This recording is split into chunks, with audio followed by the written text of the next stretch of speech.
அனைவருக்கும் வணக்கம். இன்னைக்கு வந்து ரொம்ப சிம்பிளான மெத்தட்ல ரொம்ப டேஸ்டியான காளான் கிரேவி செய்ய போறோம். எப்படி செய்யறதுன்னு ரெசிபி பார்க்கலாம். கடாய் நல்லா ஹீட் ஆயிடுச்சு. 2 ஸ்பூன் நெய் ஊத்திக்கலாம். 6 பல்லு பூண்டு, 1/2 துண்டு இஞ்சி, ஒரு 5, 6 முந்திரி, அதுக்கப்புறம் ஒரு பெரிய வெங்காயம், கொஞ்சோண்டு புதினா, கொத்தமல்லி, 2 பச்சை மிளகாய். இது எல்லாமே நம்ம நெய்யில வதக்கிடலாம். நல்லா வதக்கி அரைச்சு எடுத்துக்க போறோம். 2 ஸ்பூன் ஆயில், 1 ஸ்பூன் நெய் வந்து விட்டு காளான நல்லா ஃப்ரை பண்ணிடலாம். காளான் வந்து நான் நல்லா பாதி பாதியாக நல்லா கட் பண்ணி வச்சுருக்கேன். நல்லா ஃப்ரை பண்ணி எடுத்துக்கலாம்.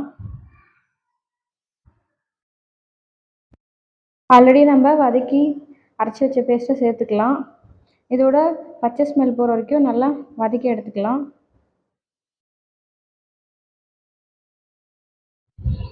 தேவையான அளவுக்கு உப்பு சேர்த்துக்கலாம். இப்போ வந்து மசாலா சேர்த்துக்கலாம். மல்லித்தூள் 2 ஸ்பூன், தனி மிளகாய் தூள் 1 ஸ்பூன், சீரகத்தூள் வந்து 1/2 ஸ்பூன், கரம் மசாலா 1/2 ஸ்பூன், மிளகு வந்து இடித்து எடுத்துக்கலாம். அது ஒரு 1/2 ஸ்பூன் அளவுக்கு. இது எல்லாத்தையும் நம்ம சேர்த்துக்கலாம்.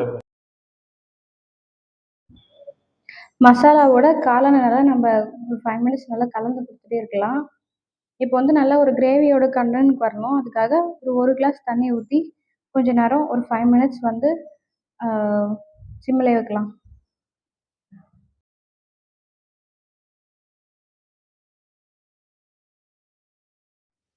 நல்லா கிரேவியாக வந்துடுச்சு. இப்போ வந்து நம்ம நறுக்கி வச்சுருக்க கொத்தமல்லியை போட்டு இறக்கிக்கலாம். ரொம்ப சுவையான மெத்தடில் காளான் கிரேவி ரெடி ஆகிடுச்சு.